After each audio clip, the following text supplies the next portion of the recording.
자격증을 요구하는 경우가 많으므로 대한체스연맹이나 MSO 체스한국본부에서 준비한 소정의 교육을 수료한 후 자격증을 받으면 된다.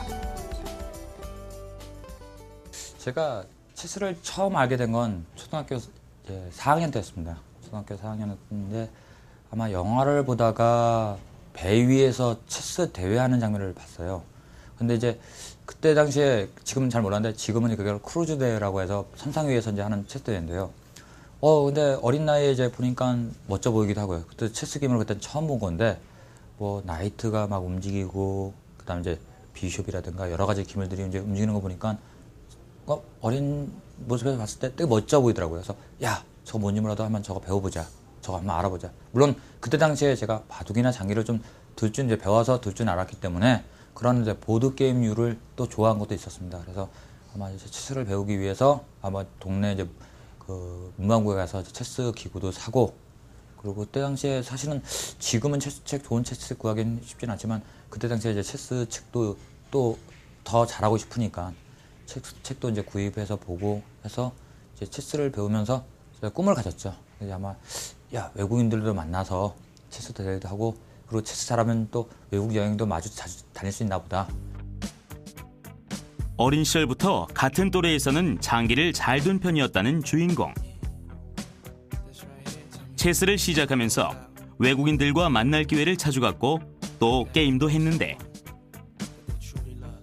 외국과는 다른 여건에 한국의 현실에 고민을 갖기 시작했고 체스 선수보다는 한국의 체스 문화를 위해 강사의 길을 택했다고 한다. 뜻은 체스 선수지만 아무래도 체스 선수로 계속 하기는 여러모로 앞으로도 계속 어려운 게 있겠다. 그러면 혹시라도 저 같은 체스를 좋아하는 학생들이 있지 않을까 혹시. 그러면 이 학생들이 만약 체스를 좋아하는데 또 역시 배울 수 있는 기회라든가 환경이라든가 이런 게 안 되면 많이 어려울 것 같으니까 그럼 차라리 제 꿈을 제가 가르치는 아이들, 체스를 좋아하는 아이들, 이 아이들이 그렇고 체스를 선수로 꿈을 갖지는 않더라도 체스란 걸 알아서 체스를 배우고 싶다라고 할 때 그런 배울 수 있는 여건을 만들어주는 게 더 좋겠다. 20대 초반 한국체스협회를 알고 협회분들과 함께 체스 보급에 힘쓰기 시작한 주인공. 요즘엔 인터넷에서 쉽게 배우고 들을 수 있었지만 과거에는 그렇지 못했다. 그래서 그는 이태원의 중고서적을 뒤지며 공부를 했다고 한다.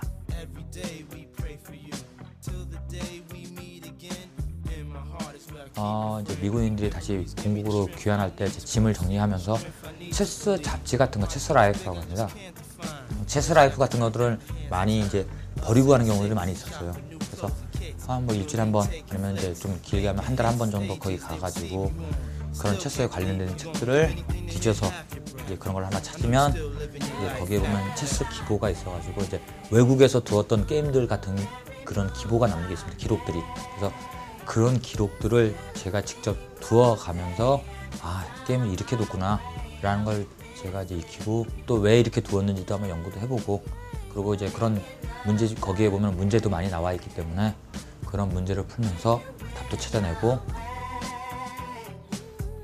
체스를 하면서 주위의 시선보다는 가족을 이해시키는 것이 너무 힘들었다는 체스 강사 이철우 씨. 하지만 체스에 대한 자신의 의지와 미래를 보여주고 결국 부모님을 설득했고 이제는 가족 모두가 자신의 팬이 됐다고 한다. 그리고 좀 제가 보람이라기보다도 되게 기분 좋았던 일이 있다면요. 제 제자 중에서 지금 이제 아마 선수 겸 강사로 같이 일을 이제 하는 친구가 있는데 우리나라 어떤 큰 대회가 처음으로 열리는 게 있었습니다. MSO라고 해서 큰 대회가 있었는데 그 대회에서 일반부에서 그러니까 나름대로 그 일반부에 참 체스를 잘 둔다는 분들이 많이 계셨는데 그 일반부에서 우승을 한 적이 있었습니다. 우승을 해가지고 저를 선생으로서 인정을 해주고 제가 가르침에 의해서 우승을 했다는 것을 얘기를 했었을 때 뭐가 뿌듯하다는 생각. 정말 되게 제가 직접 뛰지는 않았지만 제가 애초에 이쪽 강사 일을 들어온 것이 그러니까 제 꿈을 이루지 못한 걸 대신에 누군가 이루어주길 바라는 그런 마음이 있었는데 그런 게 약간의 충족이 됐다고 할까요? 주로 학생들을 지도하는 체스 강사. 2002년도부터 강사가 생기기 시작했고 2005년을 넘으면서 체스 강사가 많이 늘어났다. 그리고 해외에도 국내 체스가 많이 알려졌다. 이 모두가 주인공을 비롯한 체스 1세대들의 노력이라 할 수 있다. 우선은 자기가 그러니까 체스에 대한 거에 우선 관심이 있어야 되고요. 그러니까 단지 이 체스에 관심이 아니라 어떤 분이 돈을 많이 버는데 어떤 분이 이거 하는 게 쉬워 보이는데 나도 해볼 수 있을 것 같은데 라고 접근한다면은 상당히 어려울 수도 있습니다. 그러니까 자기가 느끼지 못하는 어려움에 부딪힐 수도 있습니다, 사실. 근데 제가 말하는 제 체스 강사는요, 자기가 어떠한 이런 관련된 직종, 그러니까 오르다라든가 여러 가지 어떤 두뇌 쪽이라든가 아니면 자기가 아이들을 뭔가 가르쳐 보고 싶은데 이것이 실력보다는 아이들이 내가 그러니까 알고 있는 부분을 얼마나 전달해 주느냐. 그러니까 실력이 아무리 좋은 선생님이라 하더라도 자기가 그러니까 자기가 알고 있는 거는 100인데 가르치는 방법이 잘못돼서 아이들한테 한 개나 두 개밖에 못 가르쳐 준다면 결코 그건 좋은 선생님이 아닐 수도 있겠죠. 하지만 어떤 이제 여자 선생님들이라든가 아니면 체스를 이제 막 배우는 이제 가르치기 하는 의욕을 가진 선생님들이 열심히 공부를 해서 자기가 체스에 대한 지식을 좀 어느 정도 쌓았을 때 자기가 알고 있는 부분이 한 10이나 20 정도 되지만 아이들한테 전달할 수 있는 부분이 5나 10 정도 된다면 뭐 그런 선생님들도 아주 훌륭한 선생님이 되지 않을까요? 꼭 오른쪽 구석이 밝은 색으로 와야 됩니다. 오른쪽 자기 앞에 흰 칸이 오도록 놓고 말을 자기 쪽 첫째 칸과 둘째 칸에 배치하고 백이 선수로 한 수씩 교대로 말을 움직여 먼저 상대방의 킹을 잡는 사람이 승자가 되는 체스 게임. 꽤 오랫동안 체스 일을 해왔기에 10년 전에 초등학생이던 어린이가 성인이 되어 찾아와서 인사를 할 때나 지나가다가 우연히 저를 알아보고 선생님 하고 반갑게 기억해주면 기분이 좋고 제자들이 특정 중요 대회에서 입상을 하거나 대표가 되면 뿌듯하다는 주인공. 요즘에 강사분들로 들어오신 분들은 뭐 오르다라든가 다른 두뇌 프로그램을 가르치신 분들이 이 체스를 접목해서 가르치는 분들이 많이 생겼습니다. 아무래도 그런 분들은 이제 아이들을 많이 가르쳐 봤으니까 아이들의 접근도도 좋으시고요. 그리고 이제 두뇌 프로그램들이니까 부모님들이 인식도 똑같이 연계해서 또 가질 수도 있고요. 특히 이제 오르다라 이런 것들은 좀 저학년 위주가 큰데 이제 체스 같은 거라든가 아니면 기물의 사고가 좀 더 폭넓게 작용하는 것에 의해서는 뭐 체스가 상당히 좋은 프로그램이니까 아마 그렇게 하는 경우도 있고요. 요즘엔 또 다른 분야에서는 바둑을 하시는 분들, 바둑 원장님들이요. 바둑 원장님들도 체스를 접목을 많이 하시는 분들도 종종 있다고 제가 많이 들었습니다. 그래서 현재 세계 체스 연맹 가입국 수는 153개국이며 규모 면에서 우리나라는 138위 정도라고 한다.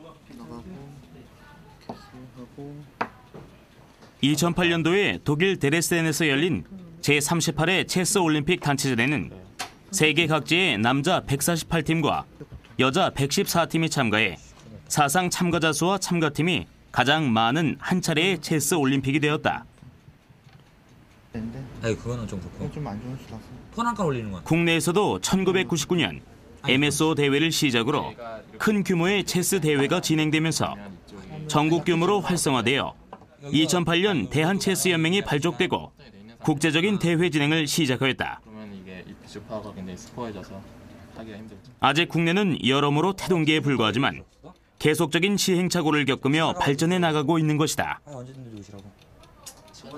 그러니까 진짜 제가 90년대만 하더라도 우리나라 아이들이 세계 대회에 나가서 어린이들과 견줄 수 있을까라고 그런 상상을 뭐 언젠간 있었겠죠. 하지만 그렇게 빨리 일어날 거라는 생각을 못했는데 이렇게 이런 어떤 계기를 통해서 체스를 배우고 접근하고 관심을 갖게 되면 아마 관심을 갖는 사람이 100명 있고 그중에 배우는 사람이 10명이 있으면 그중에 한 명이 또 잘하는 사람이 있지 않을까요?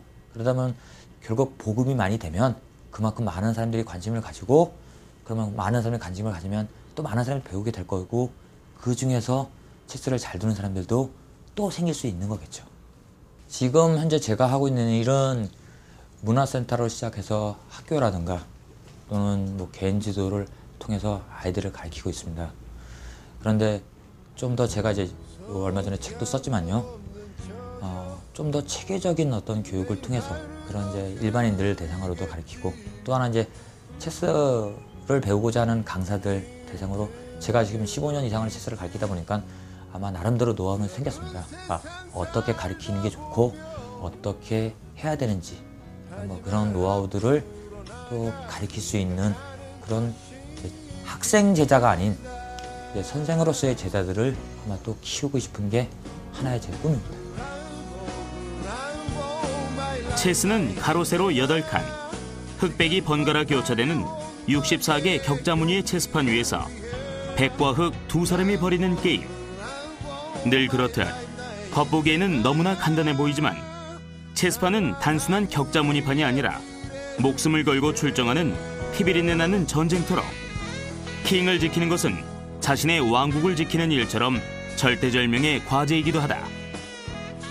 16개의 말들이 빚어내는 변화무쌍한 움직임 속에서 인생의 파노라마를 느끼게 하는 체스. 그 매력 속으로 빠져보는 것은 어떨까?